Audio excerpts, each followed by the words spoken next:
صدق الله المولانا العظيم وصدق رسوله النبي الحبيب الكريم.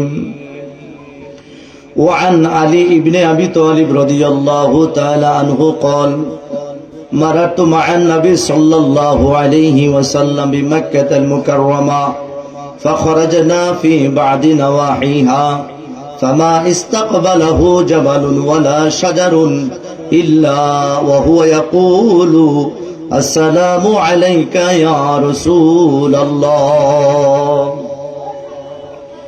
وقال تعالى في شان حبيبه ومحبوبه ومعشوقه مخبرا وآمرا: إن الله وملائكته يصلون على النبي يا أيها الذين آمنوا صلوا عليه وسلموا تسليما. اللهم صل على سيدنا مولانا وعلى آل سيدنا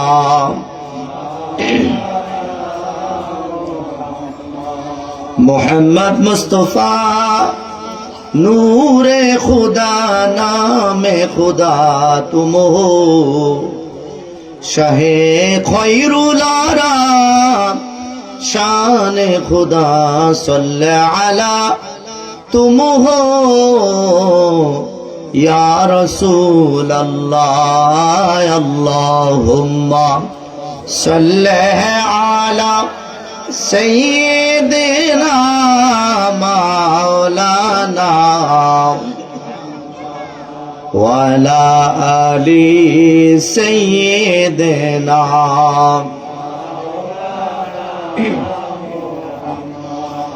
हबीब किब्रिया तुम हो इमामुल अंबिया तुम हो मोहम्मद मजतबा तुम हो मोहम्मद मुस्तफा तुम हो या रसूल अल्लाह. अल्लाहुम्मा सल्ले सय्यिदना मौलाना वाला मौलाना. नारे तकबीर, अल्लाहु আকবার, नारे रिसालात. সবাই বলে আলহামদুলিল্লাহ. আমাদের দাওয়াতি মেহমান বিন্দুরা আমাদের মাঝে উপস্থিত হয়েছেন।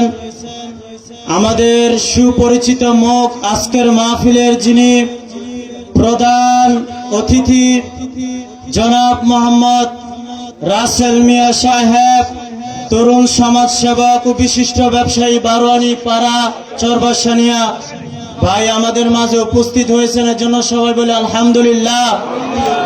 এবং আমাদের সুপরিচিত মুখ আমাদেরই বালাপুরের চরের আজকে যিনি আমাদের মাহফিলের প্রধান মেহমান হিসেবে উপস্থিত থাকবেন, উপস্থিত আছেন জনাব মোহাম্মদ অ্যাডভোকেট উজ্জ্বল তালুকদার সাহেব, সহকারী public prosecutor APP judge court Narsingdi ভাইও আমাদের মাঝে উপস্থিত। এর জন্য আমরা সবাই বলি আলহামদুলিল্লাহ। সবাই বলি আলহামদুলিল্লাহ। আজকের এই নূরে মদিনা বাইতুল আমান জামে মসজিদ এর উন্নতি করবে মেঘনা বাজার বালাপুর রোড হাজী বশিরউদ্দিন সাহেবের বাড়ি সংলগ্ন মসজিদ মাঠ।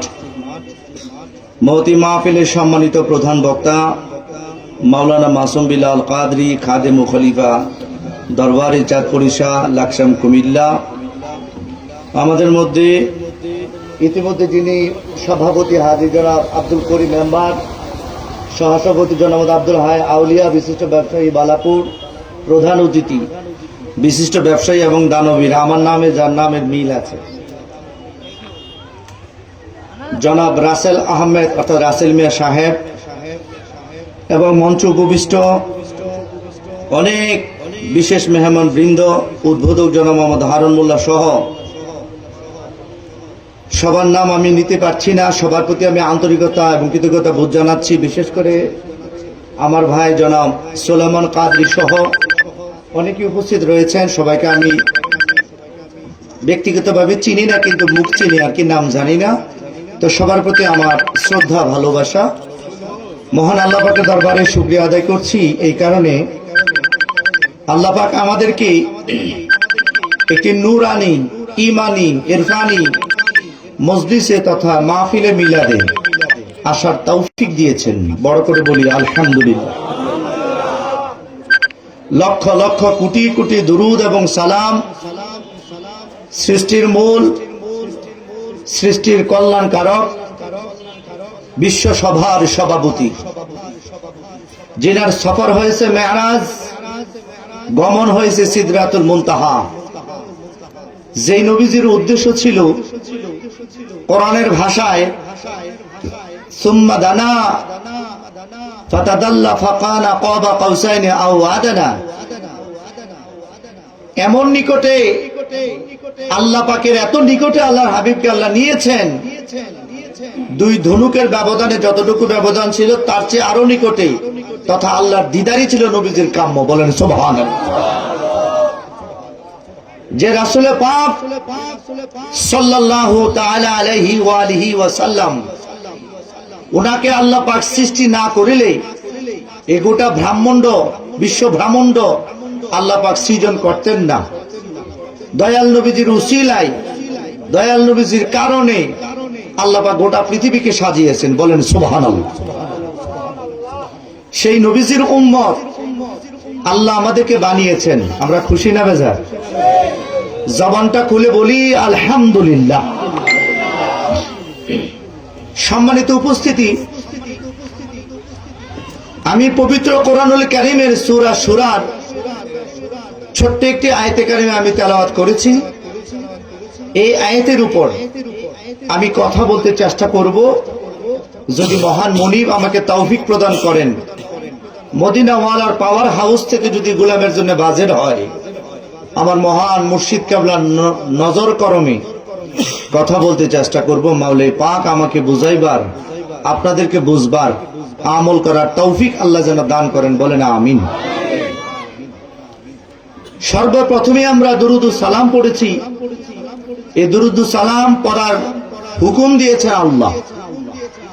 আল্লাহ বলছেন, ইন্নাল্লাহা ওয়া মালাইকাতাহু ইউসাল্লুনা আলান নবী, নিশ্চয়ই আল্লাহ এবং ফেরেশতারা ইউসাল্লুনা আলান নবী, নবীজির উপর দুরুদ বেজতেছেন। সুবহানাল্লাহ বলেন।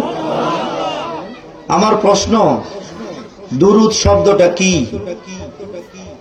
দুরুদ শব্দটা তো বাংলা না, দুরুদ শব্দটা হচ্ছে ফার্সি। আরবিতে কি বলা হয়? আরবিতে হচ্ছে সলাত। সলাত তো আমরা জানি নামাজ। তাহলে আল্লাহ কি নবীর উপরে কি নামাজ পড়েন? তাহলে অর্থ নামাজ নেওয়া যাবে না। তাহলে আল্লাহ যে নবীজির উপর দুরুদ পড়েন, তা আমরা জানি সলাত অর্থ নামাজ। তাহলে আল্লাহ পাক নবীজির উপর নামাজ পড়েন না, তাহলে বোঝা গেল তার উপর আরেকটা অর্থ আছে। এই অর্থটা কি? অনেকে বলে যে আল্লাহ দুরুদ পড়েন, আমরাও পড়ি। দুরুদ কি? দুরুদটা কি? তাল গোলালো নাকি লাম্বালু? জিনিসটা কি? দুরুদের বাংলা শব্দ হচ্ছে গীতি, প্রশংসা। বলেন না সুবহানাল্লাহ। অর্থাৎ আল্লাহ তাআলা বলতেছেন, আল্লাহ তাআলা, আমি আল্লাহ তাআলা আমার সকল ফেরেশতা নিয়ে ইউসাল্লুনা আলান নবী, নবীজির উপর, অর্থাৎ নবীজির গুণগান আমি আল্লাহ তাআলা করতেছি, আমার ফেরেশতারাও করতেছি। হে পৃথিবীর উম্মতেরা, ইয়া আইয়ুহাল্লাযীনা আমানু, হে পৃথিবীর ঈমানদারগণেরা, সাল্লু আলাইহি, তোমরা আমার নবীজির প্রশংসা করো, ওয়া সাল্লিমু তাসলিমা, আর রাসূলুল্লাহকে তোমরা সালাত ও সালাম জানাও। তাহলে নবীজির উপর প্রশংসা করার হুকুম কার? আল্লাহ তাআলা অপর আয়াতের মধ্যে বলেন, আল্লাহর হাবিবের প্রশংসা অনেকে করতে চায় না। রাসূলের মর্যাদা আল্লাহ দিয়েছেন, অনেকে সেটা বুঝতে চায় না। আল্লাহ তাআলা বলেন, হাবিব আমার বলে দেন, ওয়ালিল্লাহি আলান নাসি হিজ্জুল বাইতি ওয়ালিল্লাহিল ইজ্জাতু ওয়ালিরাসূলিহি ওয়াল মুমিনিন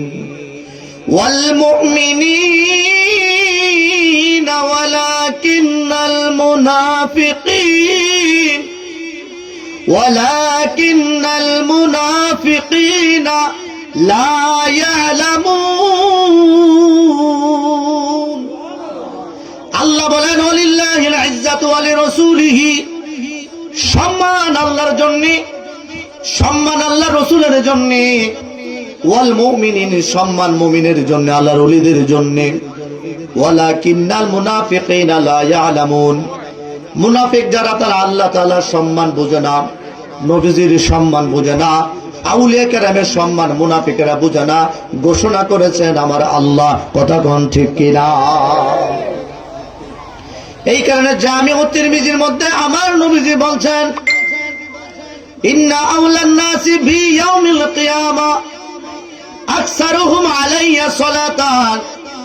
নবীজি সাল্লাল্লাহু আলাইহি ওয়াসাল্লাম বলছেন, হাসরের ময়দানে ওই ব্যক্তি আমার নিকটে থাকবে, আমি যদি জান্নাতুল ফেরদাউসে থাকি, আমার উম্মত ওই সমস্ত উম্মত ফেরদাউসে থাকবে। কারা? যারা আমি নবীজির উপর বেশি করে দুরূদ ও সালাম করবে, আমি আল্লাহর হাবিবের সাথে তারা থাকবে জান্নাতে। বলেন সুবহানাল্লাহ। এই কারণে এলাকার মা বোনেরা, এলাকার বাবাজিরা, মুরব্বী বাবাজিরা, ও আমার কলিজার রুহানি ভাই বোনেরা, তরিকতপন্থী বাবাজিরা, আল্লাহ বলেছেন নবীজির উপর দুরূদ ও সালাম পড়ো। যারা রাসূল পাক সাল্লাল্লাহু আলাইহি ওয়াসাল্লামের উপর দুরূদ শরীফ বেশি বেশি করে পড়বে, সালাত ও সালাম বেশি বেশি করে পড়বে, আল্লাহ তাআলা তাদের জীবনের কোনো গুনাহ রাখবেন না। রাত্রে কিংবা দিনে সমস্ত গুনাহগুলি দুরূদের উসিলায় আল্লাহ তাআলা মাফ করে দিবেন। ওই আল্লাহ তাআলা পবিত্র কালামে মাজিদের মধ্যে বলেন, আউযু বিল্লাহি মিনাশ শাইতানির রাজীম, বিসমিল্লাহির রহমানির রহিম, কুল লা আসআলুকুম আলাইহি আজরান ইল্লাল মাওয়াদ্দাতা ফিল কুরবা। আল্লাহ তাআলা ডাক দেয়া বলেন, নবী গো, আপনার পবিত্র জবান দ্বারা বলেন, লা আসআলুকুম আলাইহি আজরান, আমি নবী তোমাদের কাছে কোনো কিছু প্রতিদান চাই না। আল্লাহর হাবিব আমাদের কাছে কি প্রতিদান চাবেন? কারণ ইসলামটা পৃথিবীর জমিনে এমনি তেমনি প্রতিষ্ঠিত হয় নাই। এই ইসলামকে প্রতিষ্ঠিত করতে যাইয়া দয়াল নবী রউফুর রহিম রাহমাতাল লিল আলামিন ওনার পবিত্র শরীর মুবারক থেকে রক্ত মুবারক ঝরিয়েছেন। সাহাবীরা উহুদের প্রান্তরে, বদরের প্রান্তরে, তায়েফের প্রান্তরে, হুনাইনের জমিনে, খন্দকের জমিনে, তাবুকের জমিনে তাজা রক্ত ঢেলে দিয়েছেন। নবী আমার বলেন, এই সমস্ত বিনিময়ে আমি নবী তোমাদের কাছে কোনো কিছু চাই না, একটা জিনিস চাই উম্মত, তোমরা আমার আহলে বায়াতকে তোমরা মহব্বত করবা। বলেন সুবহানাল্লাহ। হযরত আব্দুল্লাহ ইবনে আব্বাস রাদিয়াল্লাহু তাআলা আনহুমা বর্ণনা করলেন, তাফসীরে দুররুল মানসুর এবং রুহুল মাআনির মধ্যে বর্ণনা করা হয়েছে, মান করাবাতুকা হাউলাইল্লাযীনা ওয়াজাবাত আলাইনা মাওয়াদ্দাতুহুম ওয়ালা আলিয়ু ওয়া ফাতিমাতা ওয়া ওয়ালাদুহুমা। দয়াল নবী রাউফুর রহিম আল্লাহর হাবিব সাল্লাল্লাহু আলাইহি সাল্লামকে বললেন, ইয়া রাসূলুল্লাহ, আপনি বলেছেন আপনার আহলে বায়াতকে মহব্বত করার জন্য। নবী গো, আমরা জানতে চাই আপনার আহলে বায়াত তারা কারা? নবী আমার ডাক দিয়ে বলেন, ক্বালা আলিয়ু, সে হচ্ছে হযরত আলী, ওয়া ফাতিমাতা, তার সহধর্মিণী ফাতেমা, ওয়া ওয়ালাদুহুমা, এবং তার দুই কলিজার টুকরা সন্তান ইমামে হাসান, ইমামে হুসাইন রাদিয়াল্লাহু তাআলা আনহুমা। এই চারজনকে মহব্বত করা মানে আমি রাসূলকে মহব্বত করা। বলেন সুবহানাল্লাহ।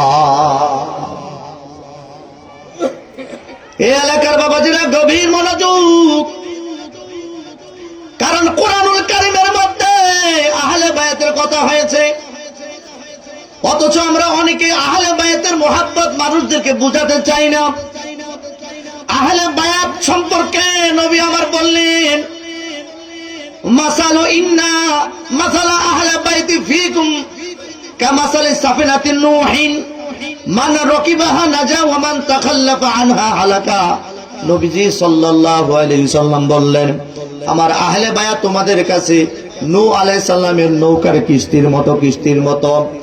নূহ আলাইহিস সালামের তুফানের কথা কে না জানে?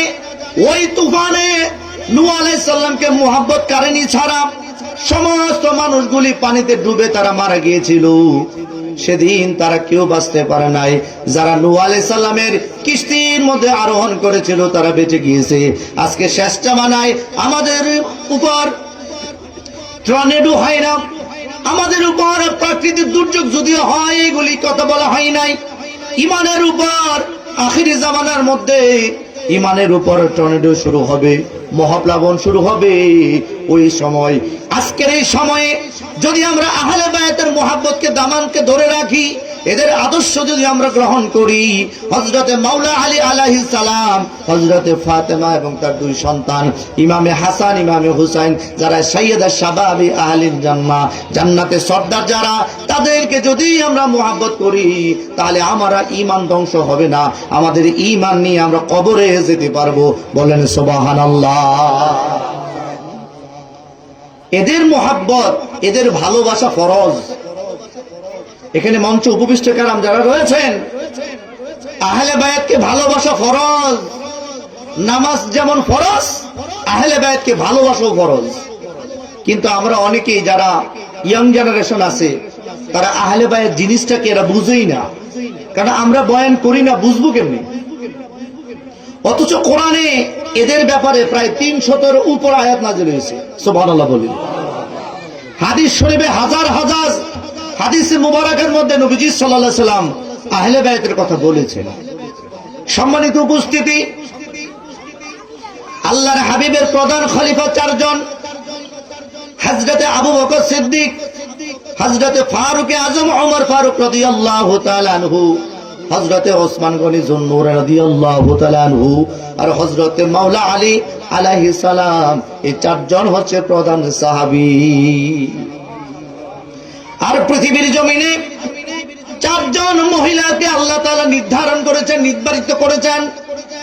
এদের সমান, এদের সম্মান আল্লাহর দুনিয়ায় কেহ নাই।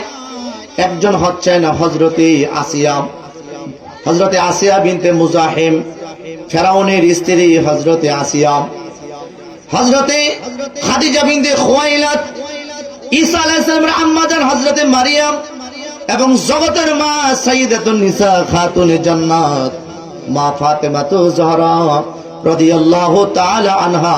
এই 4 জন হচ্ছে পৃথিবীর জমিনের শ্রেষ্ঠ মহিলা। এই 4 জনের মধ্যে সবচেয়ে দামি হচ্ছেন আল্লাহর হাবিবের কলিজার টুকরা নবীজি সাল্লাল্লাহু আলাইহি ওয়াসাল্লাম। বুখারী শরীফের মধ্যে বললেন, আল ফাতেমাতু বাদআতুম মিন্নি, ফাতেমা হচ্ছে আমার শরীর মুবারকের অংশ। অর্থাৎ ফাতেমা হচ্ছে নবীজি সাল্লাল্লাহু আলাইহি ওয়াসাল্লামের পবিত্র জিসম মুবারকের অংশ, অর্থাৎ নূরের অংশ। বলেন না সুবহানাল্লাহ। যখন আল্লাহ ছিলেন একা, ছিল না তার কোনো সখা, তখন আল্লাহ প্রকাশিতে চায় আপন নূর হইতে খুদা, হাবিবে নূর করলেন জুদা। আল্লাহু আকবার। আপন নূর হইতে খুদা, হাবিবে নূর করলেন জুদা। জোশ মারিল এশকের দড়ি, আয় রে সময় যায়, পর দরুদ নবী মুস্তাফায়। আল্লাহু আকবার। মুহাম্মাদি নূর হইতে আপে আল্লাহ পাকে জাতে, বানাইলেন তামাম দুনিয়া। আমার নবী যদি নাহি হইতো, কিছু সৃষ্টি না করিতো, আমার দয়াল যদি নাহি হইতো, কিছু সৃষ্টি নাহি করিতো, অন্ধকারে থাকতো হয়ে ধরা, আইরে সময় যায় পর দরুদ নবী মুস্তাফায়। আল্লাহু আকবার বলেন। আর গুলে মদিনা দরবার শরীফের শাহেনশাহ যিনি, আমার মহান মালিকি মুর্শিদি সাইদি, তিনি বলেছিলেন, আল্লাহ মোহাব্বতের নূর দিয়া নূর মুহাম্মদ বানাইয়া রাখিলেন ধরে এই জগৎ সংসারে। কথা কোন ঠিক কিনা? এরে আমার বাবাজিরা, গভীর মনোযোগ, আমি আহলে বায়তের কথা বলছি। আল্লাহর হাবিব রাহমাতাল লিল আলামিন এই কথা বলার তিনি কেন বললেন?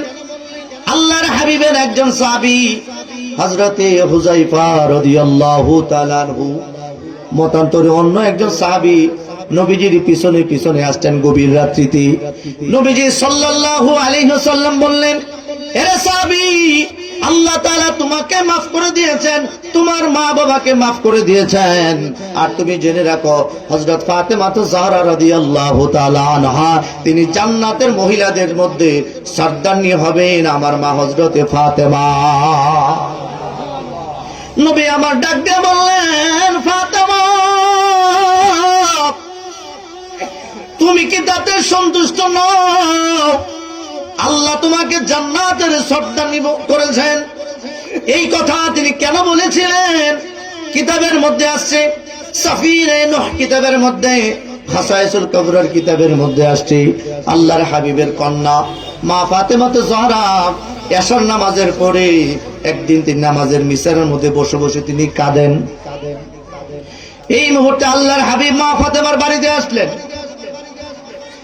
জগতের মা সাইয়্যিদাতুন নিসা মা ফাতেমার বাড়িতে আসার পরে নবীজি সাল্লাল্লাহু আলাইহি ওয়াসাল্লাম এসে দেখেন হযরত ফাতেমা নামাজের মুসল্লার মধ্যে বসে বসে কাঁদেন। নবী আমার ডাক দিয়ে বললেন, ফাতেমা, তুমি কাঁদো কেন? হযরতে ফাতেমা বললেন, ইয়া রাসূলুল্লাহ, নবী গো, আপনার দুই কলিজার টুকরা সন্তান ইমাম হাসান এবং হুসাইন সাইয়্যিদা শাবাবা আজকে সকাল থেকে রাত্র পর্যন্ত আমার কাছে খাবার চাইলো। ইয়া রাসূলুল্লাহ, আমি তাদেরকে খাবার দিতে পারলাম না। খাবার না দেওয়ার কারণে আমি মা মনে মনে কষ্ট পেয়েছি, আমি মা হলাম, কিন্তু আমার জাদুমণিদেরকে খাবার দিতে পারলাম না। বাবা রে, হযরত আলী কাররামাল্লাহু তাআলা ওয়াজহু শুধু জবের রুটি তিনি খেয়ে রোজা রাখতেন, একদিন খাইলে 3 দিন উপবাস থাকতেন। বলেন সুবহানাল্লাহ। আমার দয়াল নবীজি ডাক দিয়া বললেন, ফাতেমা, তাহলে তুমি এই কারণে মন খারাপ? ইয়া রাসূলুল্লাহ, দয়াল নবীজি রউফ রহিম বললেন, তুমি যে নামাজের মধ্যে বসে নামাজ পড়তেছো, নামাজের মুসল্লাটা তুমি একটু কিনারা তুমি উঠাও। হযরতে ফাতেমা বলে, ইয়া রাসূলুল্লাহ, কেন উঠাও? নামাজের বিছানা যখন একটু উঠাইলেন, তাকায় দেখে, বন্ধুরে, যাই নামাজের ভিতর জিনিস দিয়া গলিত স্বর্ণের নহর প্রবাহিত। বলেন সুবহানাল্লাহ। নবীজি সাল্লাল্লাহু আলাইহি ওয়াসাল্লাম বললেন, ফাতেমা, যদি তুমি দুনিয়া চাও, এখান থেকে মন মতো স্বর্ণ উঠায় নাও, আর রাজধানীর মতো পৃথিবীর জমিনে আরামে সুরা বাজবা। ফাতেমা রে, দুনিয়া যদি পাও, কিয়ামতের ময়দানে আমি রহমাতাল লিল আলামিনকে কিন্তু তুমি পাবা না। আম্মাজান ফাতেমা ডাক দিয়া বললেন, ইয়া রাসূলুল্লাহ, হে, দুনিয়া কামাই করার জন্য আমি ফাতেমা পৃথিবীর জমিনে আসি নাই। নবী গো, দুনিয়া আমার দরকার নাই, অর্থ সম্পদ দরকার নাই, স্বর্ণ অলংকারের দরকার নাই, আমার দরকার আখিরাত, আমার দরকার আল্লাহর হাবিব, আমার দরকার আল্লাহ তাআলা। আল্লাহ রাসূল যদি পায়, আখিরাত যদি শান্তি হয়, আমার এই স্বর্ণ অলংকারের কোনো দরকার নাই। বলেন সুবহানাল্লাহ। তাহলে বোঝা গেল দারিদ্রতা তাদের ইচ্ছাধীন, দয়াল নবীজের দারিদ্রতা তার ইচ্ছাধীন, মাওলা আলীর দারিদ্রতা তার ইচ্ছাধীন, ইচ্ছা করে দরিদ্রতা নিছে।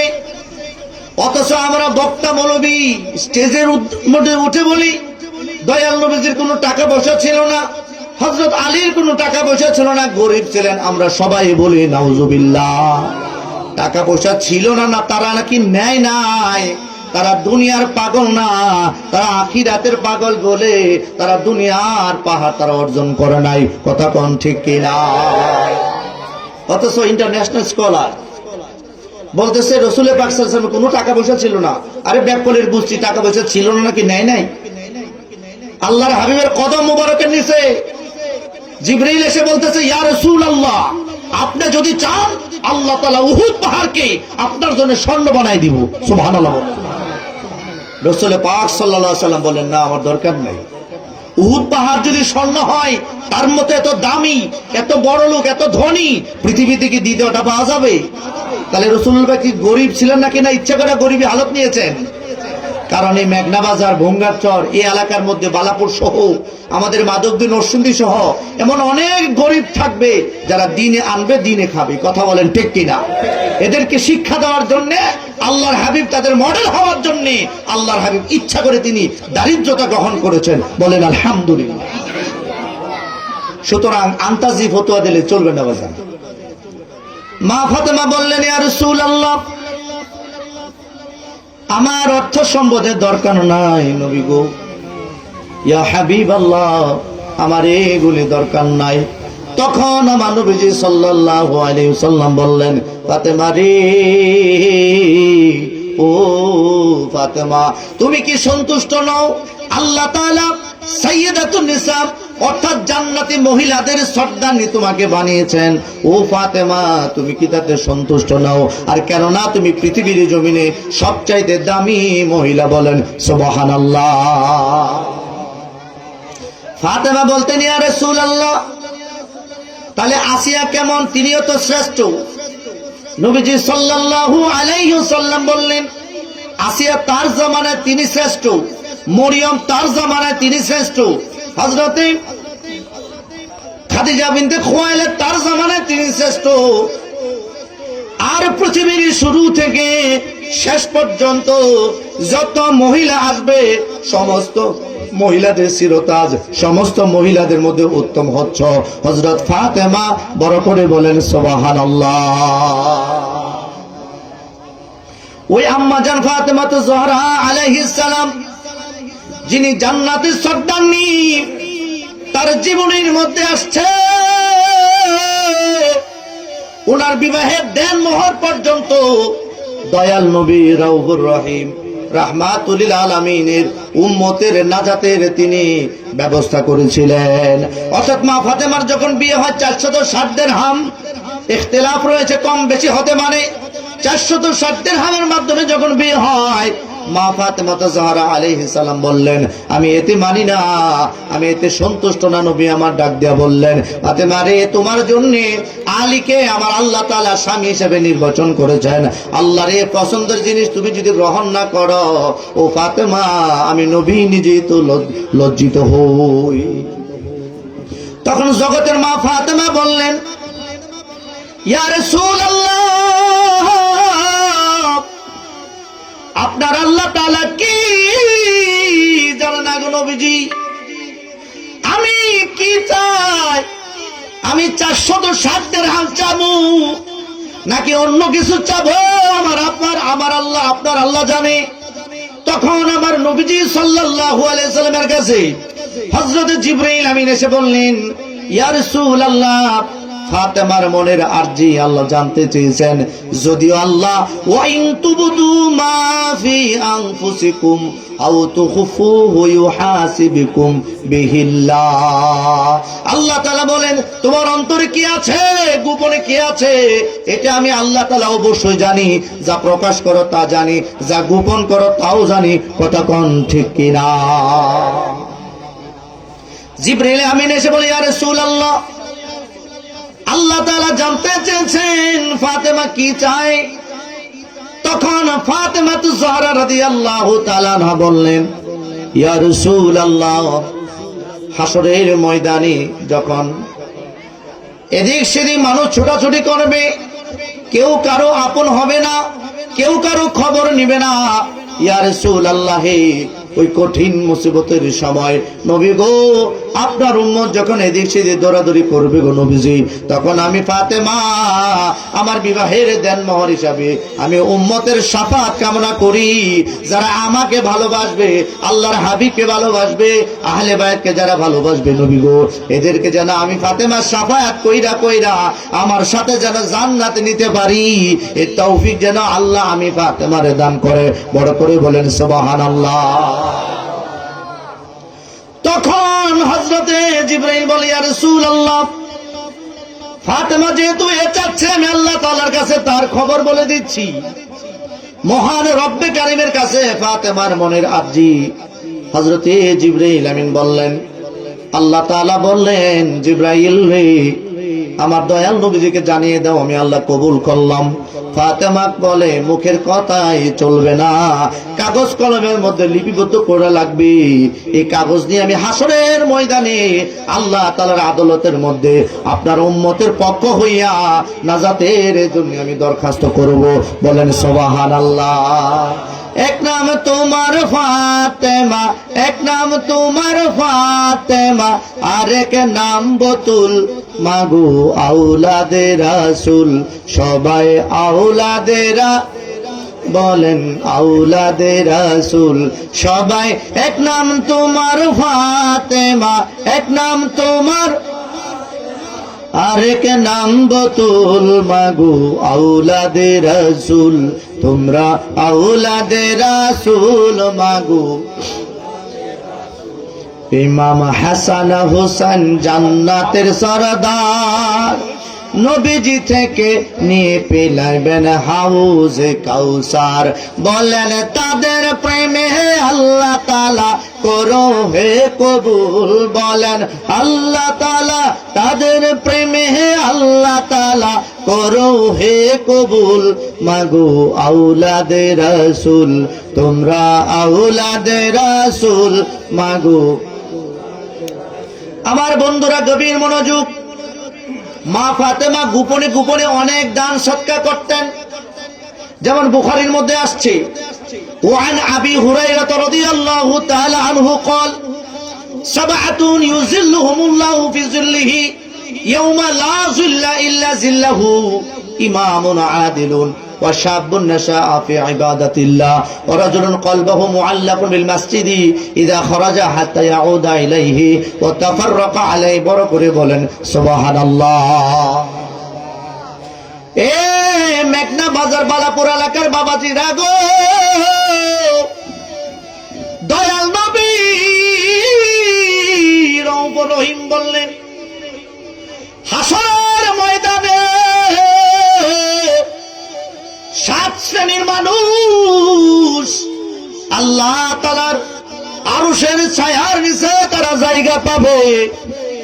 যেই দিন আল্লাহ তাআলার আরশের ছায়া ব্যতীত অন্য কোন ছায়া ওদিন থাকবে না। সাহাবীরা বললেন, ইয়া রাসূলুল্লাহ, ইয়া হাবিবাল্লাহ, নবী গো জানতে চাই তারা কারা। নাম্বার 1 বুখারীতে আমার নবী বললেন, নাম্বার 1 আমার রাসূল পাক সাল্লাল্লাহু আলাইহি ওয়াসাল্লাম বললেন, ইমামুন আদিলুন, ন্যায় বিচারক। সে ব্যক্তি পরিবারের হোক, সামাজিকভাবে হোক, রাষ্ট্রীয়ভাবে হোক, সব জায়গায় যদি ন্যায় বিচার করে, আল্লাহ তাআলা ওই সমস্ত ন্যায় বিচারককে আল্লাহর আরশের ছায়ার নিচে জায়গা করে দিবে। বলেন সুবহানাল্লাহ। আমাদের সমাজে অন্যায় বিচার আছে না নাই? বড় করে বলেন আছে না নাই? যাদের হৃদয়ে আছে আল্লাহর ভয়, তারা কবু পথ ভুলে যায় না। আল্লাহর প্রেম ছাড়া এই দুনিয়ায় কারো কাছে মাথা নত করে না, ঠিক কিনা? রাতের আধারে যারা সিজদাতে রয়, দু চোখের শুরুতে নদী যেন বয়। রাতের আধারে যারা সিজদাতে রয়, দু চোখের শুরুতে নদী যেন বয়। ছলনার হাত ছানি যতই আসো, ছলনার হাত ছানি যতই আসো, পিছনে ফিরেও তাকায় না। আল্লাহর প্রেম ছাড়া এই দুনিয়ায় কারো কাছে মাথা নত করি না। কথা কোন ঠিক কিনা? এখানে জনাব রাসেল সাহেব আছেন, বিজ্ঞ ব্যক্তিরা এখানে রয়েছেন, মঞ্চ বিশিষ্ট যারা রয়েছেন, পায়ে হাত দ্বারা বলে যদি বিচার করি, আমরা যেন ন্যায় বিচার করি, অন্যায়কে যেন ন্যায় না বানাই, ন্যায়কে যেন অন্যায় না বানাই। যদি আপনি একটা ন্যায় বিচার করেন, হাসরের ময়দানে আর কোনো আমল আর থাকুক আর না থাকুক, ঈমান নামক দৌলত যদি আপনার থাকে, একটা ন্যায় বিচারকে উসিলা করে আল্লাহ তাআলা আপনাকে আল্লাহর আরশের ছায়ার নিচে জায়গা করে দিবে। দ্বিতীয়ত আমার নবীজি বললেন, ওয়াশাবুন নাশা ফি ইবাদাতিল্লাহ। দয়াল নবী রউফুর রহিম ডাক দিয়া বললেন, ওই সমস্ত যুবক যাদের জিন্দেগি, যাদের যৌবনকাল আল্লাহর ইবাদতে কাটিয়েছে, 5 ওয়াক্ত নামাজ পড়েছে, মা বাবার খেদমত করেছে, রে বন্ধু, নেশা নামক যিনি হাতের মধ্যে নেয় নাই, ভালো করে জীবনটার পরিচালনা করেছে, অর্থাৎ জিন্দেগি ভর যৌবন তাকে ইবাদত করেছে। অনেক মানুষ বৃদ্ধ হইলে ইবাদতে মন ঢুকে, যৌবনকালে ইবাদত করতে মন চায় না, শুধু মন চায় যেন রঙের ঘোড়া দৌড়াই। কথা কোন ঠিক কিনা? দয়াল নবীজি ডাক দিয়া বললেন, যুবকরা, ওয়াশাবুন নাশা ফি ইবাদাতিল্লাহ, ওই সমস্ত যুবক যাদের আল্লাহর ইবাদতে জিন্দেগি কাটায়, আল্লাহ তাআলা তাদেরকে আল্লাহর আরশের ছায়ার নিচে জায়গা দিবে। ইমামে হাসান এবং হুসাইন রাদিয়াল্লাহু তাআলা আনহুমা জিন্দেগি ভর আল্লাহর ইবাদতে নবীর প্রেমে কাটিয়েছেন। কথা কোন ঠিক কিনা? সম্মানিত ভাইয়েরা আমার, তৃতীয়ত আমার নবী বললেন, ওয়ারাজুলুন কলবুহু মুআল্লাকুন বিল মাসজিদি ইদা খরাজা হাত্তা ইয়াউদা ইলাইহি ওয়া তাফাররাকা আলাইহি। দয়াল নবী রউফুর রহিম ডাক দিয়া বললেন, ওয়ারাজুল মুআল্লাকুন বিল মাসজিদি, ওই সমস্ত মানুষ যাদের অন্তর মসজিদের সাথে যুক্ত, মসজিদের মধ্যে নামাজ পড়ে 5 ওয়াক্ত, মসজিদের মধ্যে দান সদকা করে, মসজিদের মধ্যে নজর রাখে। নবী আমার ডাক দিয়া বললেন, ওয়ারাজুলুন তাসাদদাকা ওয়ারাজুলুন কলবুহু মুআল্লাকুন বিল মাসজিদি। ফজরের নামাজ পড়ে, যোহরের নামাজের জন্য অপেক্ষা করে, কখন আমি মসজিদের নামাজ পড়ব, আবার যোহরের নামাজ পড়ে আসরের নামাজের জন্য অপেক্ষা করে, কখন আমি মসজিদের নামাজ পড়ব, আসরের নামাজ পড়ে আবার মাগরিবের জন্য অপেক্ষা করে, বলে আমি কখন নামাজ পড়ব, মাগরিবের নামাজ পড়ে আবার এশার নামাজের জন্য অপেক্ষা করে, বলে আমি কখন নামাজ পড়ব, আবার এশার নামাজ পড়ে তাড়াতাড়ি ঘুমায় যায়, ফজরের নামাজ পড়বে। এই ধরনের টেন্ডেন্সি, এই ধরনের মানসিকতা যাদের থাকবে, নবী আমার ডাক দিয়া বললেন, ওই সমস্ত মানুষ আল্লাহর আরশের ছায়ার নিচে জায়গা পাবে। এদিকের মানুষ সুবহানাল্লাহ বাড়ি গিয়া কইেন, আর একটু বড় করে বলেন সুবহানাল্লাহ। আমি তো জানি আপনারা কোন গাঙ্গের মাছ, আমি বুঝতেছি কি যে চাচ্ছেন আপনারা। একটু বসেন, যেহেতু এখানে তাদের অনেক সময় অনেক কম, আমি জানি, কারণ নেতা নীতি জনাব আকরামুল হাসান মিন্টু, চিনেননি সাহেব? মিন্টু ভাই আমার বাড়ির পাশে, আমি ওনার বাড়ির পাশে আর কি, আমার কাকার ছেলে। তো আমার কি লাগে? কথা কয় না, আমার স্বাস্থ্য ভাই লাগে। মিন্টু সাহেব, আকরামুল হাসান মিন্টু ভাই, তো ওনার বাড়ির লোক আমি। তো ভাই কালকে আমার সাথে বিকেলে কথা বলছে, আজকে মনে হয় কোথায় আমাদের পুটিয়ে আসছে, গেছিলেন নাকি ওইদিকে। তো যাই হোক, নেতারা কি চায়, তাদের সময় কম, আমি জানি, এদের পিছনে সময় দিয়ে তারা পাওয়া যায় না, তারপরও তারা বসে রয়েছে। আপনারা কি বেজার হয়েছেন? তো আল্লাহ এদের হায়াত বাড়ায় দিলে আমরা খুশি না? এরা যেন সামাজিক ভাবে সমাজের খেদমত করতে পারে, দোয়া করতাম না? বলে না আমিন। তারপরে চলেন আমরা তো লাইনটা সোজা করি। নিদান কালের দয়াল নবী, নিদান কালের যারে আমরা চিনলাম না, যাহার প্রেমে পাক রব্বানা বলেন, যাহার প্রেমে মোহাব্বতের নূর দিয়া নূর নবীজি বানা, নাকি মাটি দিয়া? কি দিয়া? আল্লাহ মোহাব্বতের নূর দিয়া নূর নবীজি বানা। কদ জাআকুম মিনাল্লাহি কদ জাআকুম, কুরআনেতে ঘোষণা যাহার প্রেমে, মাশাআল্লাহ না বলেন যাহার প্রেমে মজিয়াছেন, মেরাজেরি দাওয়াত দিয়া নিলেন আল্লাহ বুরাক। সুবহানাল্লাজি আসরা বলে সুবহানাল্লাজি, কুরআনেতে ঘোষণা যাহার প্রেমে পাক রব্বানা বলেন যাহার প্রেমে। আরে নিদান কালের দয়াল নবী, নিদান কালের যারে আমরা চিনলাম না যাহার প্রেমে, আর যাহার প্রেমে। আরে অদম কাঙ্গাল কাঁদিয়া বলে,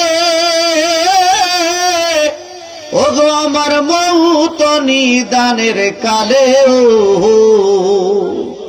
পাকে মোহাম্মদ নামের ধ্বনি, পাকে মোহাম্মদ নামের ধ্বনি আমি যেন ভুলি না যাহার প্রেমে, নার যাহার প্রেমে।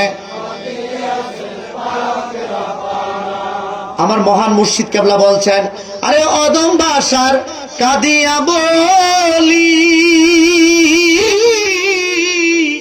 ও গো আমার মৌত নিদানের কালে, পাকে মোহাম্মদ নামের ধ্বনি, পাকে মোহাম্মদ নামের ধ্বনি আমি যেন না যাহার প্রেমে মজিয়াছেন, রব্বানা বলেন যাহার প্রেমে। এটা কথা আমার মনে হয়ে গেছে কমুনি। হাদিস থেকে একটু টাইনা নিয়ে আসলাম। আল্লাহর হাবিব যখন তৃতীয় আসমানে গেলেন, মতান্তরে দ্বিতীয় আসমানে গেলেন, ওই জায়গার মধ্যে দুইজন না তিনজন নবী, হযরতে ঈসা, হযরতে জাকারিয়া, হযরতে ইউসুফ আলাইহিস সালাম, এই তিনজন নবী দ্বিতীয় আসমানের মধ্যে অপেক্ষা করছেন। দয়াল নবীজি যখন মেরাজে গেলেন, দ্বিতীয় আসমানে যাওয়ার পরে তিনজন নবী দাঁড়ায়া আমার নবীজিকে সালাম করলেন। সুবহানাল্লাহ। বৈশা বৈশা দাঁড়ায়া নবীজিরে সালাম করলেন। সালাম করার পরে হযরতে ঈসা রুহুল্লাহ নবীজির সাথে কোলাকুলি করলেন, মুআশারা মুআমালাত করলেন। তখন আমার নবী হযরতে জাকারিয়া আলাইহিস সালামকে বললেন, এ নবী জাকারিয়া গো, আপনাকে আমি একটা প্রশ্ন করি, আপনি জবাব দিবেন। জাকারিয়া আলাইহিস সালাতু ওয়াস সালাম বললেন, ইয়া রাসূলুল্লাহ, কি কথা আপনি আমাকে বলেন। নবীজি সাল্লাল্লাহু আলাইহি ওয়াসাল্লাম বললেন, জাকারিয়া গো, আপনাকে যখন ইহুদিরা যখন দৌড়াচ্ছিল মারার জন্য, তখন আপনি গাছের ভিতরে লুকিয়েছিলেন। হ্যাঁ। শয়তান আপনার চাদর টান দিয়া বের করে কোনা বের করে লাগছিল। জি। আপনি যখন গাছের কাছে গেলেন, গাছের আপনি কি বললেন? আমি বলেছিলাম, গাছে আমাকে তুমি একটু জায়গা প্রদান করো, আমি তোমার ভিতরে লুকামু। ও নবী, দয়াল নবী গো, এটাই আমার জন্য অনুচিত ছিল। আমার আল্লাহ তো বর্তমান ছিল। আল্লাহর কাছে যদি আমি বলতাম, আল্লাহ আল্লাহ আল্লাহ, তুমি আমাকে আশ্রয় প্রদান করো, যদি আল্লাহর কাছে চাইতেন, আল্লাহকে আশ্রয় দিতেন কি দিতেন না? গাছকে যখন বললেন, গাছের ভিতরে লুকাইলেন, আল্লাহ পছন্দ হয় নাই। ইহুদিরা করাত দিয়া যখন গাছ কাটলো,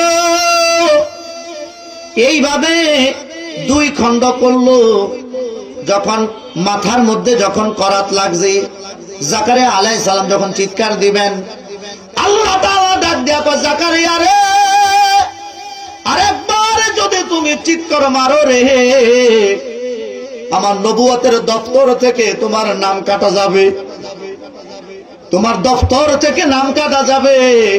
যদি চিৎকার দাও তোমার টেনশনের দরকার নাই, তোমাকে যদিও কাটবে আমি আল্লাহ তাআলা তোমার সাথে আছি। বড় করে বলেন সুবহানাল্লাহ। যখন আল্লাহ বললেন আমি তোমার সাথে আছি, ও নবী, আল্লাহর এই অভয় বাণী শুনে আমি আল্লাহ তাআলার প্রেমে বিভোর ছিলাম। আমাকে কখন কেটে দুই টুকরা করলো আমার মনে নাই, আমার মনে নাই, আমি আল্লাহর প্রেমে বিভোর ছিলাম।